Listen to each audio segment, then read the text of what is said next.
Hey, yo.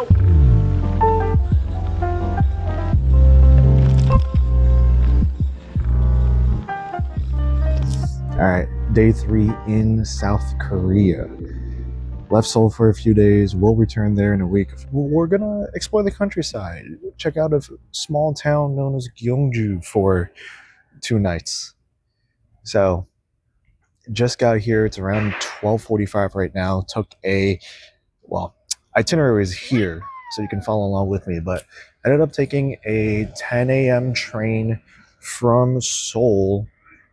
Took 2 hours to get here to Gyeongju, then about a 20-minute bus transfer from the train station to downtown Gyeongju.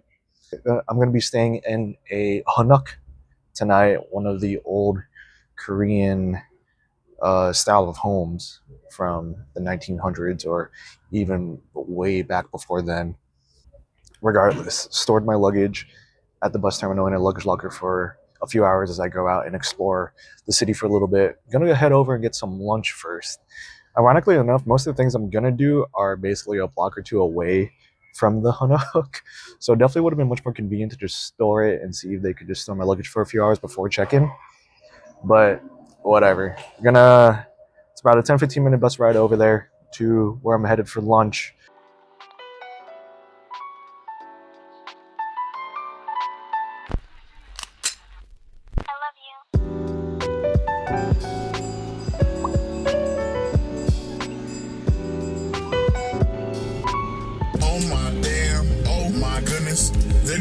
That was probably the best meal I've had in Korea so far. I was satiated, which is the best feeling you could ever have of not too full, but definitely not still hungry. It was the perfect amount. The pork was delicious. But we're gonna go explore now. Gonna check out the local Hanok village.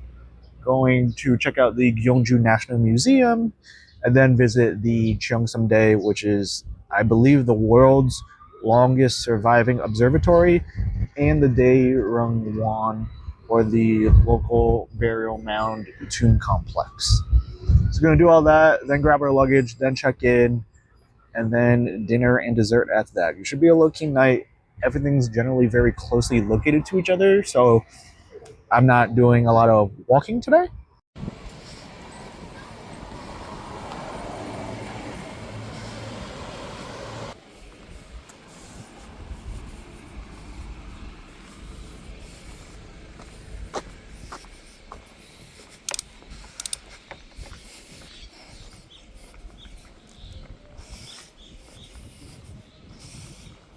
All right, here on the grounds of the home of Rich Man Cho, which I found out through the info panels outside the entrance was effectively a freedom fighter who fought fiercely against Japanese occupation of Korea.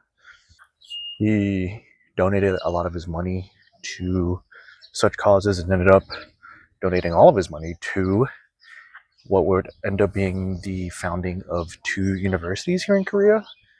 It's just really cool to see a place like this be preserved over time from when Rich Man Cho first built his home in the 1900s to what it is now. And yeah, it's basically in the corner of the Hanok village out here in Gyeongju. Doesn't really get a lot of foot traffic, probably because it's a 10, 15, 20 minute walk away from the town center. The Hanok villages I visited in Seoul obviously were a lot more run amok by tourists and local businesses catering to the tourists. So shops, cafes, restaurants, things like that, which is to be expected. Like you're in the middle of Seoul, downtown Seoul. So I'd say if you're really trying to visit a Hanok village and enjoy the peace and quiet out here, the peace and quiet that I'm trying not to disturb by vlogging this right now, I would definitely recommend making a stop to the Hanok village here in Gyeongju.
Look at this. They got their own bridge that takes you to another branch of the museum, effectively, that houses ancient Silla artifacts. It's an entire building dedicated to ancient Korean dynasty artifacts.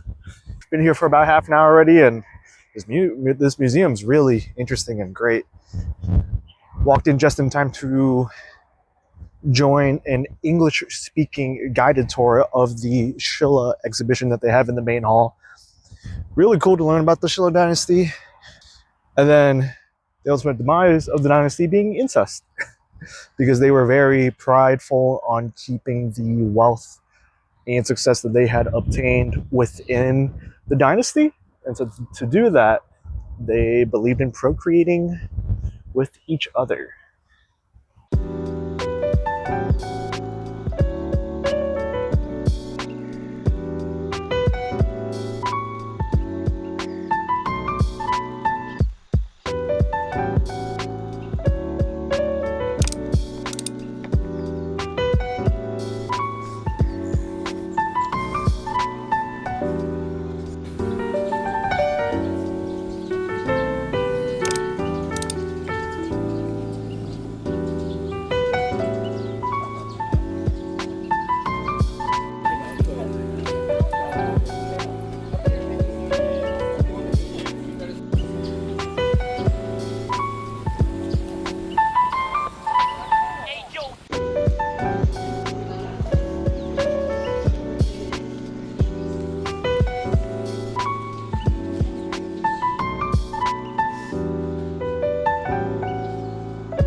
All right, so we are finally checked into our place of residence here in Gyeongju for 2 nights, tonight and tomorrow night.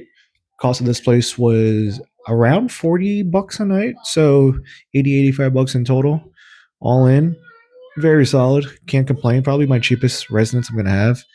The check-in process was definitely a process. Had to lower the volume on that TV for a second. But what I was saying before, it's not like there's a check-in counter or front desk situation where it's clearly marked to check in. I literally just wandered into the complex. And I'll show you what the complex looks like. I just wandered into the complex and had no idea where how to get my room. I was looking through my booking info. I was on the trip.com website. I tried to contact the phone number, which is not a valid phone number. Could not for the life of me get a hold of anybody. This lady finally comes out, says hello, yada yada. We do everything. And also finding this place was a little interesting. There's 3 names for it effectively. On trip.com, it's called Gyeongju Rock Hee-won Hanokste. On the sign outside it says Gyeongju Lucky Won Hanokste. And on Google Maps it says Long Hui Won. That's it.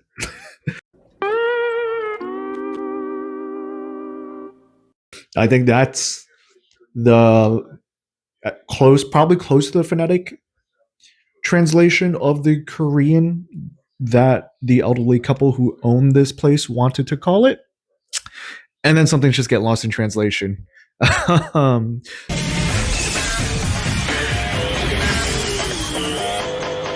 So room tour, we got the front door situation. So we got both a sliding door, then a sliding screen door, and then 2 wooden doors outside that open up.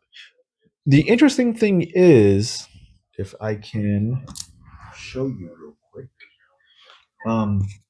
it's locked with a spoon in the handle effectively, and I'm not sure that closing this to not let the AC out. I'm not sure you can actually lock it from the outside. So when I leave for dinner tonight, yeah, you got your bedding laid out, the bathroom in the back, a little hanger situation, mounted AC, which I'm very grateful for, a window and blinds, TV, mini fridge, and table. Effectively everything you could really want And a temporary stay, bathroom. So yeah, it doesn't seem like a lot. It's definitely bare bones to some extent, but I like it. You have everything you would want. It's a good amount of space. I'm in here as one person, but you could easily fit two people, three people in here. But no, it's good. I booked this place because I wanted to stay in a Hanok while I'm in Gyeongju and South Korea in general, just to get that feeling for what it's like. And this is what I found, and this is basically what I wanted. So I can't complain.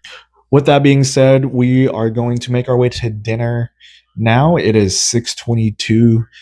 I'm definitely hungry, so we're going to check out a ramen place called Sobakage, I believe.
Listen to the ending.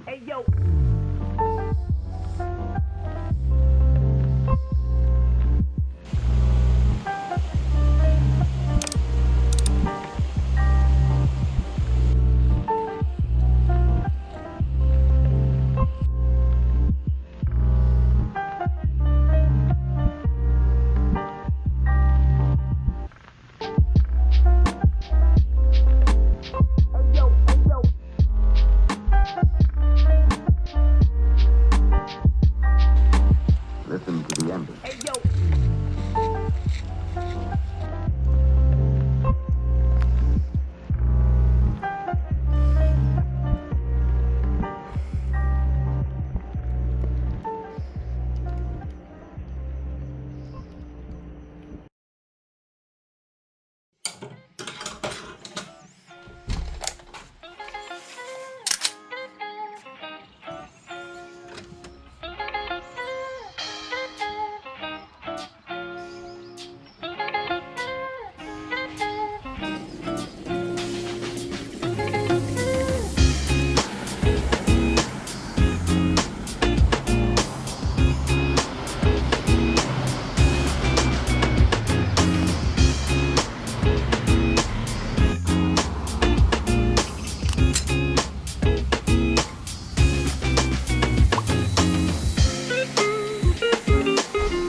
Good morning. Welcome back. Day 4 here in South Korea. Effectively day 2, the start of day 2 now in Gyeongju. Before we get any further, here's the itinerary for today. Wanted to go to a place called Bagel Bageler for breakfast. Um, but they apparently only open at 11, and I got here at around 10:30 when I wanted to. So we ended up popping into the cafe next door called Paul Bassett, one of the bougiest seeming places or seeming cafes that I've been to. I just saw a Porsche pull in. There's an Aston Martin SUV too, and a Bentley outside. But yeah, when I left you guys last, I believe I was going to dinner last night. So let's wrap up last night first. First night in Gyeongju. I keep at this point doing this thing where I wrap up one night the next morning or the next day because by the time I'm done and I get back to my place of stay, I'm just tired or lazy. I think I got back to my place at around 10:30 ish, and I laid on the floor or a or a cover effectively on the floor for an hour and a half. Last night's dinner was at Sobakage. So 14 bucks USD for a solid bowl of soba noodles. The pork belly, oh my god, it was probably the best pork belly I've ever had in my life. It was fatty. They used a blowtorch to char the top of it, so it basically melted in your mouth. I might go back for dinner tonight. That's how good it was. What I also noticed as I was walking around was there were a lot of cafes and food stalls and food places in general. And I think the general vibe I get from Gyeongju is that it's a very tourist centric town. They depend on a lot of people traveling here, visiting here, um, and I can only surmise that by the amount of cafes, restaurants, Hanok villages that you can rent for a temporary stay. So if it's a period in time where there's not a lot of people visiting, it seems like it's a very quiet town. And that's definitely the feeling I got last night. Definitely a quiet Tuesday night here in Gyeongju. I ended up at a bakery next door called From Songlok, which had effectively, I believe they're cream puffs. There's probably a better word to describe what it is, but it's effectively a multi-layer stuffed cream puff. So it had green tea, a green tea top, whipped buttercream inside, red bean slash walnut paste, and tapioca, um, like a tapioca dough, I guess, like a tapioca filling. Delicious. Would recommend. I might go back again. The best food I've had so far in Korea has been in Gyeongju, actually. Compared to the first two nights of food I had in Seoul, I'd say Gyeongju's been out punching Seoul. I headed out to the Woljeonggyo Bridge and the Donggung Palace and Wolji Pond. And my goal was to view these places at night because I knew slash had done my research and heard that these places look beautiful at night because they are lit up beyond belief. And yeah, no, they were not they were not kidding. It's probably like the most beautiful things I've seen on this trip so far. Definitely the highlights of my trip so far. It's a must when you're in Gyeongju, especially at night. Kind of makes me wish I did the last palace in Seoul that I did, the Changgyeongmyeon. Kind of makes me wish I did the Gyeongbuk Gyeong Palace during my second night in Seoul at night. Well, I did do it at night, but I wasn't patient enough to wait until it got pitch black. It was basically dusk. But yeah, that was basically last night. Today should be even more chill than yesterday. Somehow I walked more yesterday than the day before. Yesterday I walked 8.5 miles. The day before I walked 8 miles. But today I promise should be, I'm going to say, under 5 miles. After this, we're going to take the bus to the Bulguksa Temple. Sorry, I think Bulguksa Temple. We're going to take the bus to the temple. Post temple, go to a cat cafe, and then post cat cafe, come back to the city. Once we get back to the city, we're gonna explore Hwangnidan, which is the main shopping street out here, and then go to a bar and get dinner at like 6-7 p.m.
Yeah, very shy, very shy. Yeah. I'm never. I can a little bit Japanese, but I'm never talking to. 맞아요. 이거 말초네 코스에 이렇게 예생이 감사합니다. 감사합니다. 그다음에 탕수육 살짝 주고.